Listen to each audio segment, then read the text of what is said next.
Você se preocupa muito? Há mais dias em sua vida, calmos ou ansiosos? Você adormece facilmente?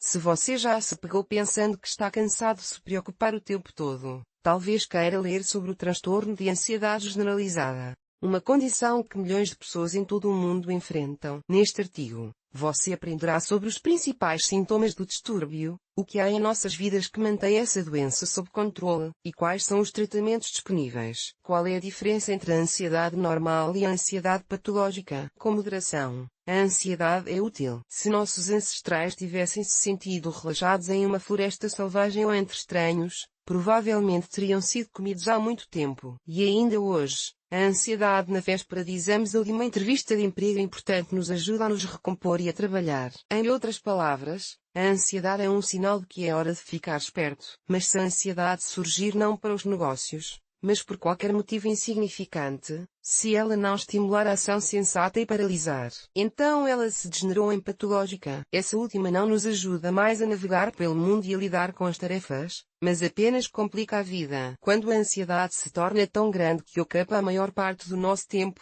podemos presumir com precisão o transtorno de ansiedade generalizada ou TAG. Essa é uma doença nova. Qual é a diferença em relação aos ataques de pânico? O transtorno de ansiedade generalizada, assim como o transtorno do pânico, é uma doença que pertence ao grupo dos transtornos de ansiedade. Seu principal sintoma é a ansiedade incontrolável, que inunda a mente e não permite que você relaxe. Uma pessoa com GTR fica em um estado de ansiedade a maior parte do tempo e não consegue fazer nada a respeito. Não importa o quanto ela tenta afastar a ansiedade com força de vontade, ela volta novamente. O diagnóstico de TGT só recentemente ganhou autonomia. Ele costumava ser diagnosticado com base em um princípio residual, excluindo consistentemente diversas outras variantes, como o transtorno do pânico ou o transtorno de estresse agudo. Agora a situação mudou. Uma compreensão mais precisa da especificidade da doença e de seus critérios levou ao fato de que, a partir de agora, o TAG é considerado uma unidade diagnóstica separada. Ao contrário do transtorno do pânico, a ansiedade no TAG não está ligada a situações específicas, viajar de metrô ou ir ao hipermercado. Ao contrário do transtorno hipocondríaco, a ansiedade do TAG não se refere apenas à saúde, mas também a outros tópicos e áreas da vida. Além disso, a ansiedade GTR não é desencadeada apenas por determinados objetos ou seres vivos, como acontece com as fobias. Portanto, a GTR é realmente uma doença por si só. E há muitas pessoas que têm essa doença, muitas.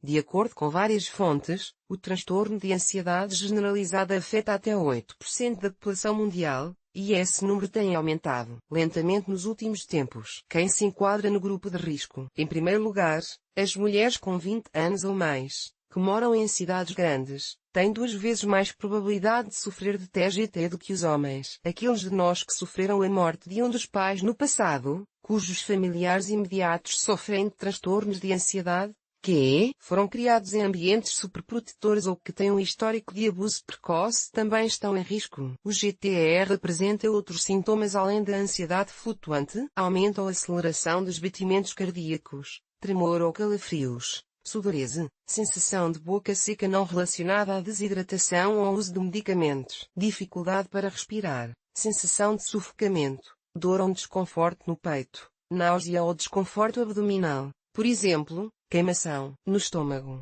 sensação de tontura, instabilidade ou desmaio, sensação de que os objetos são irreais ou que o próprio eu está distante e não está aqui, medo de perda de controle, loucura ou morte iminente, medo de morrer, ondas de calor ou calafrios, sensação de dormência ou formigamento, tensão ou dor muscular, inquietação e incapacidade de relaxar, sentir-se nervoso ou mentalmente tenso, sensação de caroço na garganta ou dificuldade para engolir, aumento da reação a pequenas surpresas ou sustos, dificuldade de concentração, cabeça vazia, irritabilidade constante, dificuldade em adormecer devido à ansiedade. Primeira história.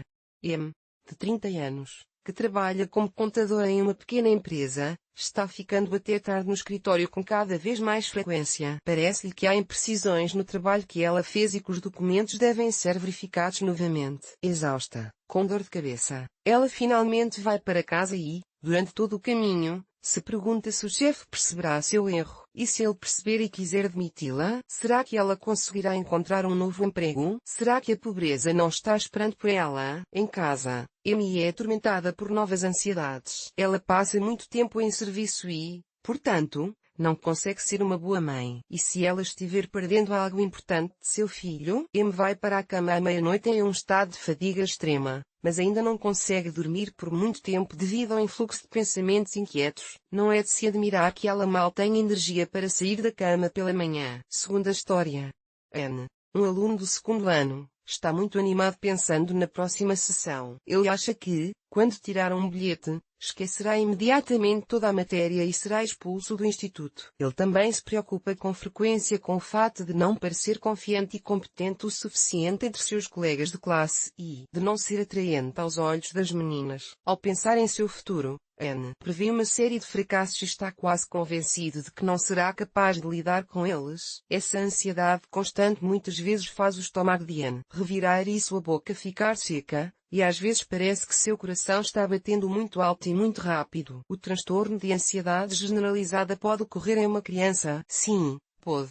Na maioria das vezes, o TAG começa na idade de transição, mas às vezes também se desenvolve em crianças do ensino fundamental. É importante ressaltar que os sintomas em crianças podem ser ligeiramente diferentes dos de um adulto. Vamos dar uma olhada no que é comum e quais são as diferenças. O principal sintoma em crianças, assim como em adultos, é a ansiedade acentuada que não está relacionada a situações específicas. A criança pode se preocupar com o desempenho na escola, com conflitos familiares, com o relacionamento com os colegas de classe, com sua aparência, com alguns momentos do passado ou do futuro. Sua ansiedade flui constantemente de uma causa para outra, causando nervosismo, tensão ou constrangimento. Assim como os adultos, as crianças percebem sua ansiedade como algo incontrolável. As crianças com GTR têm muito mais necessidade de apoio e aprovação do que os adultos, buscando isso nos pais e professores. As manifestações corporais da GTR em uma criança podem ser menos pronunciadas do que em um adulto.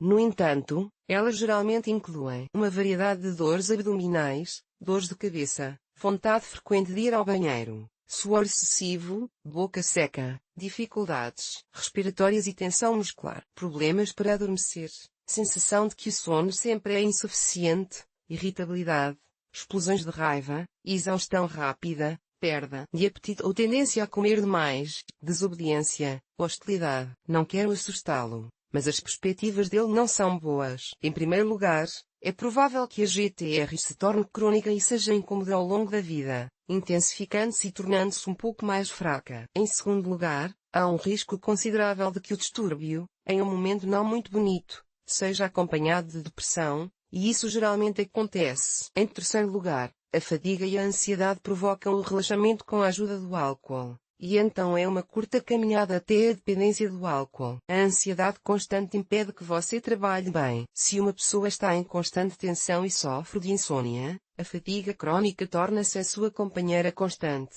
Daí a deterioração da atenção e da memória, o aumento do número de erros e uma nova rodada de medo. E se o futuro for ainda pior? Com regra geral, as pessoas com ansiedade patologicamente alta demonstram piores habilidades de planejamento em assuntos cotidianos. Lidam de forma ineficiente com tarefas rotineiras e tendem a adiar questões importantes para mais tarde, acrescentando assim novos motivos para a ansiedade. Em outras palavras, o GTR tem uma tendência a se manter. A ansiedade constante interfere na amizade e nos relacionamentos íntimos. Em algum momento, os amigos se cansam de ouvir sobre problemas iminentes e não querem mais dissuadi-los de que a vida é incrivelmente perigosa. As pessoas próximas ao paciente ficam irritadas com as tentativas de controle por parte dele, que exige telefonemas constantes, relatórios e disponibilidade 24 horas por dia, pois não tolera incertezas. A pessoa doente fica isolada, o que agrava sua condição. Qual é a maneira correta de conversar com um amigo ou um parente com GTR? A melhor medida é convencê-lo a buscar ajuda, pois não há outras conversas certas que aliviem sua condição. Tente não conversar com ele sobre assuntos angustiantes. Não explique ao paciente que os medos dele são infundados,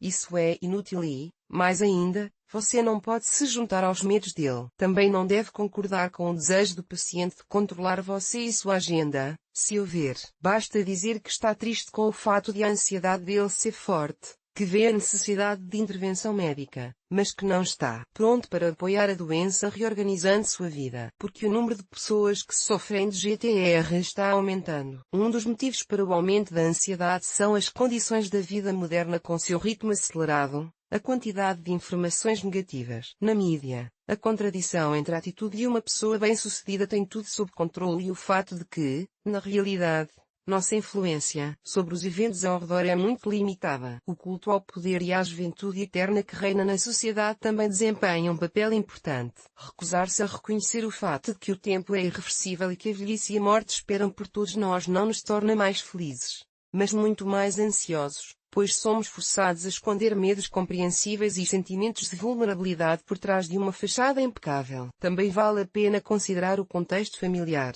1 ou 2 filhos em uma família receberão, por padrão, muito mais atenção do que 5 ou 7 costumavam receber, mas essa atenção nem sempre é benéfica. Ao criar um único filho, os pais modernos se preocupam com a segurança física da criança e procuram protegê-la de todas as dificuldades possíveis. Por outro lado, eles podem exigir muito da criança em termos de conquistas acadêmicas ou esportivas. Esse estilo de educação, uma combinação de exigências irracionais e hiperparentalidade, provoca o desenvolvimento do GTR. Há algo especial na personalidade de uma pessoa que a torna uma candidata ao TGT. Em geral, uma pessoa que sofre de TGT tem habilidades subdesenvolvidas de resolução de problemas. Na maioria das vezes, ela age por tentativa e erro, sem tirar conclusões adequadas e sem aprender outras abordagens mais eficazes. E, portanto, fica rapidamente exausta. Como a percentagem de soluções bem-sucedidas é bastante baixa, ele acaba começando a se ver como incompetente e percebe novas tarefas como uma catástrofe. Como resultado, ele fica muito ansioso com assuntos cada vez mais insignificantes. Os especialistas também observam que as pessoas com predisposição para o GTR tendem a ter menos sucesso em termos de habilidades sociais. Elas não sabem como dizer não,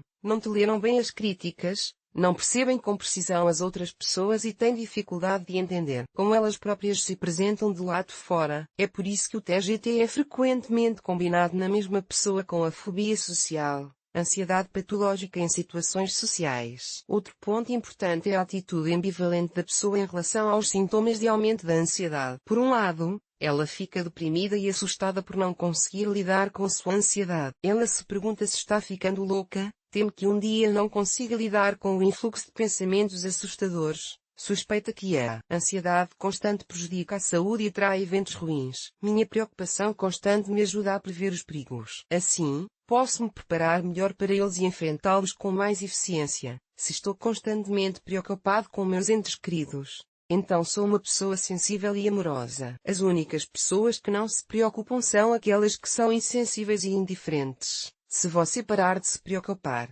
corre o risco de relaxar e se acostumar com coisas boas. E então o desastre vem e você se verá completamente indefeso contra ele. Alguém tem que se preocupar com tudo. Se os outros não o fizerem, eu farei. Quem trata o GTR?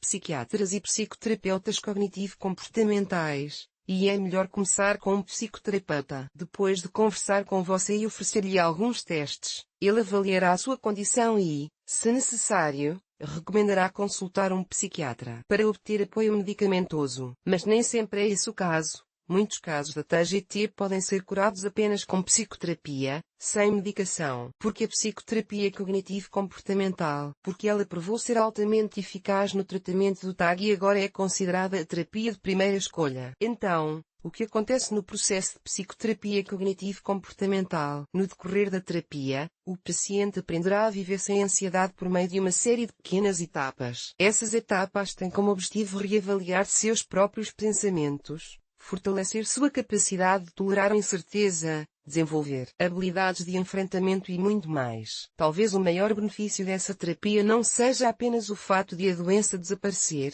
mas o fato de que, no processo de cooperação com o terapeuta, o paciente gradualmente se torna um terapeuta para si mesmo e sai do consultório sabendo como administrar a si mesmo e sua vida sem ansiedade desnecessária.